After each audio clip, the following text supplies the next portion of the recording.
धर्मराज युधिष्ठिर ने कहा, हे केशव, आषाढ़ शुक्ल एकादशी का क्या नाम है?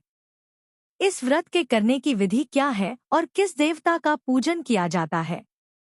श्री कृष्ण कहने लगे कि हे युधिष्ठिर, जिस कथा को ब्रह्मा जी ने नारद जी से कहा था वही मैं तुमसे कहता हूँ।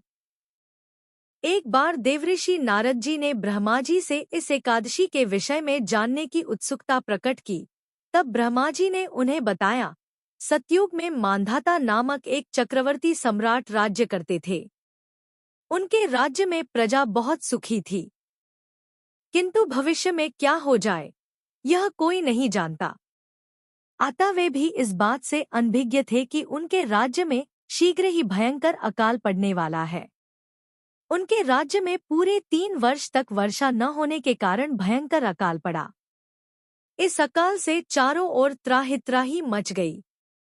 धर्म पक्ष के यज्ञ, हवन, पिंडदान, कथाव्रत आदि में कमी हो गई।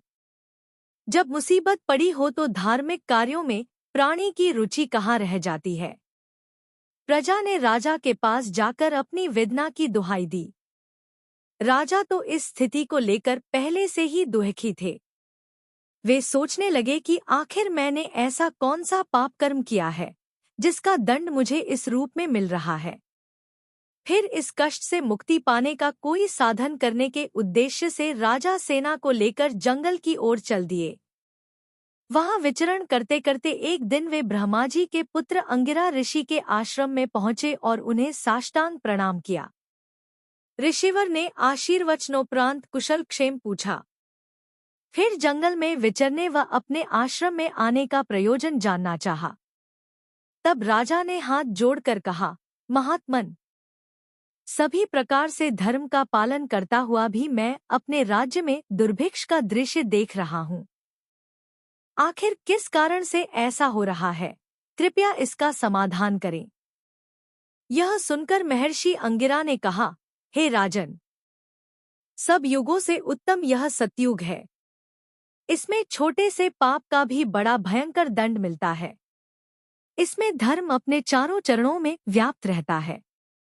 ब्राह्मण के अतिरिक्त किसी अन्य जाति को तप करने का अधिकार नहीं है, जबकि आपके राज्य में एक शूद्र तपस्या कर रहा है। यही कारण है कि आपके राज्य में वर्षा नहीं हो रही है। जब तक वह काल को प्राप्त नहीं होगा, तब तक यह दुर्भिक्ष शांत नहीं होगा। दुर्भिक्ष की शांति उसे मारने से ही संभव है। किंतु राजा का हृदय एक निरपराध शूद्र तपस्वी का शमन करने को तैयार नहीं हुआ।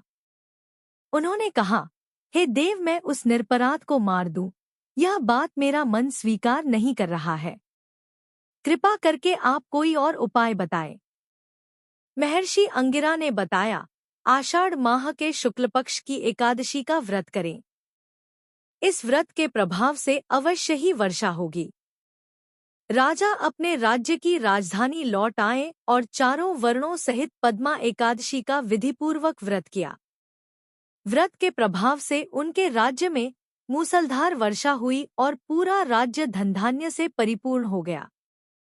ब्रह्मा वैवर्त पुराण में देवशयनी एकादशी के विशेष महात्म्य का वर्णन किया गया है। इस व्रत से प्राणी की समस्त मनोकामनाएं पूर्ण होती हैं। आइए अब बड़ी ही श्रद्धा से सुनते हैं कि कैसे एक बुरी माता ने निर्जला एकादशी का व्रत रखा। इस कथा को सुनने से एकादशी माता अत्यंत प्रसन्न होती है और निर्जला एकादशी का व्रत पूर्ण माना जाता है। एक बूढ़ी माँ ने एक बार निर्जला एकादशी का व्रत रखा, बड़ी ही भाव भक्ति से पूजा अर्चना की। उन्हें वृद्धावस्था में क्या बाधा थी? वे तो अपने पुत्र पौत्रों की सुख सुविधा के लिए व्रत रखने लगी थी।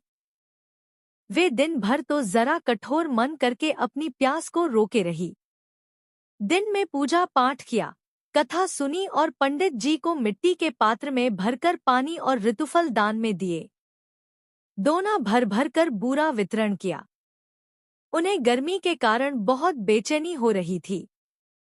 इस कारण से बड़ी देर तक पानी में पड़ी रही और पानी के कुल्ला करती रहीं, मुंह धोती रहीं। तब कहीं थोड़ा बहुत धैर्य बंध पाया। धूप तो तेज पड़ ही रही थी, इस कारण बार बार मुंह सूख रहा था। बूढ़ी माँ बहुत बेचैन हो रही थी। एक बुढ़ापा और दूसरे ये भयंकर गर्मी। वृद्धावस्था की स्थिति तो कुछ दूसरी ही प्रकार की होती है। जैसे तैसे रोधों के दिन कट पाया। अब पहाड़ सी रात सामने थी। उसका कटना बड़ा ही कठिन दिखाई दे रहा था। खटिया पर पड़े शांति नहीं मिल रही थी। वे बार बार करवट बदल रही थी। अनेक बार वे बाहर जाती और भीतर आती। उन्हें घर के अंदर शांति नहीं थी। वे पड़ी पड़ी एकादशी माता का स्मरण करती रहीं। वे कहती रहीं कि हे माता जी, आप मेरी लाज रखिएगा।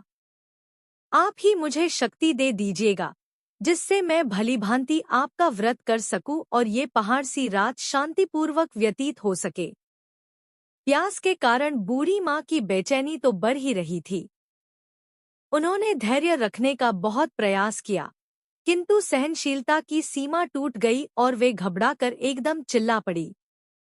बोली कि बचाओ बचाओ बचाओ। अम्मा का चिल्लाना सुनकर परिवार भर के नरनारी, बच्चे और पड़ोसी एकत्रित होकर बूढ़ी अम्मा की खटिया के समीप पहुंच गए। सबने पूछा कि अम्मा जी, आपको क्या हो गया है? आप क्यों चिल्ला पड़ी थी? आप इस वृद्धावस्था में ये कठिन व्रत क्यों करती है? अम्मा जी, शक्ति से ही भक्ति होती है।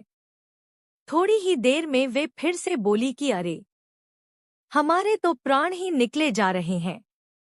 मेरी छाती पर ठंडे पानी का घड़ा रख दीजिए। नातियों ने दादी की छाती पर ठंडे पानी का पात्र रख दिया।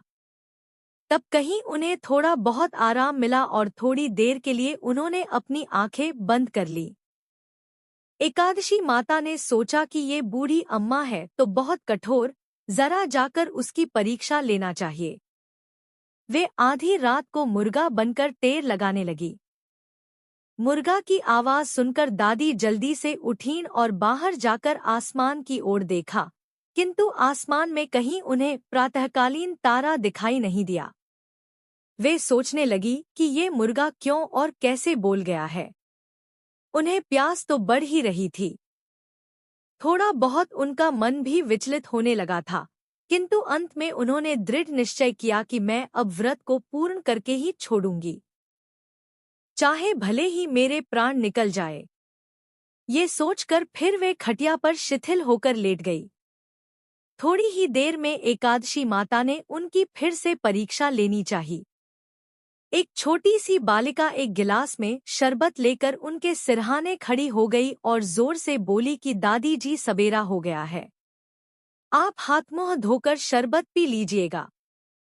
पहले तो शरबत का गिलास देखकर उनका मन ललचाने लगा, किंतु अचानक व्रत का स्मरण हो आया और उन्होंने सोचा कि मैं किसी भी प्रकार से अभी शरबत नहीं पी सकती हूँ, और वे शांतिपूर्वक अपनी खटिया पर लेट गईं।